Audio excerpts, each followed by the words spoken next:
This is LBC News.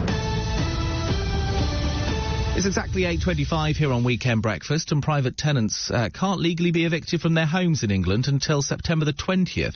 A ban brought back in March to protect people through the worst of the coronavirus outbreak was due to end on Monday. The Housing Secretary, Robert Jenrick, has extended it for 4 weeks and follows the example in Wales with another measure. We felt it was important that we increase the notice periods to protect renters during the autumn and the winter of this year.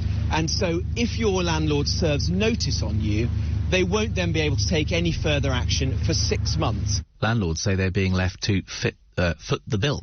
Well, let's talk more about this now here on LBC News. Delighted to say I'm joined by Franz Doerr, the CEO of rental payment tech company Flatfair. Very good morning to you, Franz. Hey, good morning. Thanks for having me. Thanks for joining us here on LBC News. So what have you been doing during the pandemic?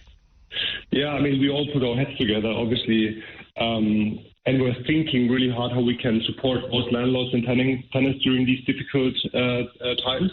Obviously, in our opinion, the extension of the eviction ban to the 20th of September is not necessarily an effective long-term solution.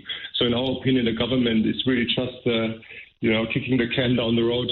And landlords and tenants really, need to take matters into their own hands and sort things out at the end of the day. So we have effectively developed 2 new solutions for landlords and tenants. One is a new product called Resolve, which is free for landlords and tenants and helps them to come up with a rent arrears payment plan, how they can effectively delay rental payments and still stay compliant. And we also have developed a new tool for landlords, which is called Boost, where landlords can effectively more than double their usual protection that they have from a traditional deposit, which is now kept at 5 weeks rent. Because we think who's really impacted here are, the buy-to-let landlords who really rely on that rental income, especially now as they have to give 6 months notice, which is a long time and very, very difficult for private landlords to plan.